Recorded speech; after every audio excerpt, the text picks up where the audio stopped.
And these are what you sign onto every time you join one of these platforms. So who of you have a Facebook account? Okay, so most of the room. Who of you have a Twitter account?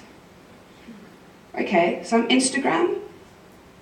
All right, so the next few slides are going to be particularly interesting because how many of you that have signed onto those platforms have read the terms and conditions policies? Okay. Now your terms and conditions policies are, I can't emphasize enough the importance of knowing what you're signing onto. So take for example YouTube. So everyone, you film something at a family gathering, or you film something funny happening, in a public space, or you share a video, or you're not really sure where it came from, but you find it interesting or funny and you want to share that.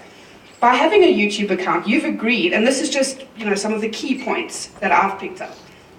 You agree that your conduct on the site will comply with the YouTube community guidelines. So in their terms and conditions, they direct you to like 4 or 5 different places that you still have to agree to use the platform. But it involves issues or things like, you can't post or share nudity or sexual content, harmful or dangerous content, violent or graphic content, hateful content, or threats. Now that all seems great, but there's no explanation of what they actually mean by any of those terms. So it's so interpretive in terms of what you understand by, a threat. Facebook. Now this I find, quite concerning. So the one is that you will not post content or take any action on Facebook that infringes or violates someone else's rights or otherwise violates the law. This is Facebook's terms of service.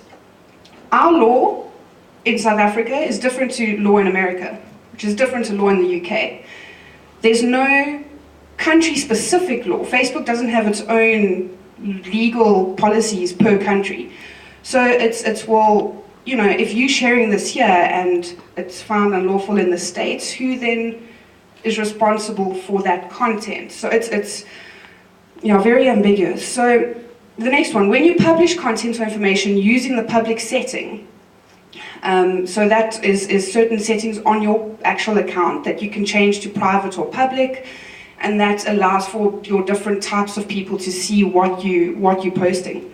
When you publish content or information using the public setting, it means that you are allowing everyone, including people off of Facebook, to access and use that information and associate it to you. So they actually say, just be careful, because if the content is considered public, people who don't have Facebook can see that content. Not many people know that. Instagram. Instagram is one of the worst social media platforms when it comes to privacy policies and who owns the content. So again, as good social media policies and guidelines go, you may not post violent, nude, partially nude, discriminatory, unlawful, infringing, hateful, pornographic, or sexually suggestive photos or other content via the service. I mean, if you know Instagram, you can go on at any point and you can see 80% of the terms listed there's content. So even though they are, trying to guide the sort of content that gets published on their site, they're not monitoring that, they're not regulating that.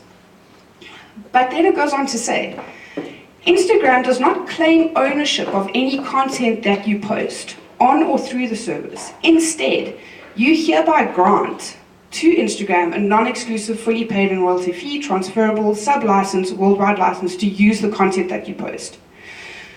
So essentially what that's saying is Instagram goes, we're not asking you, we don't want to own your content, but you're giving your content to us to do with what we want.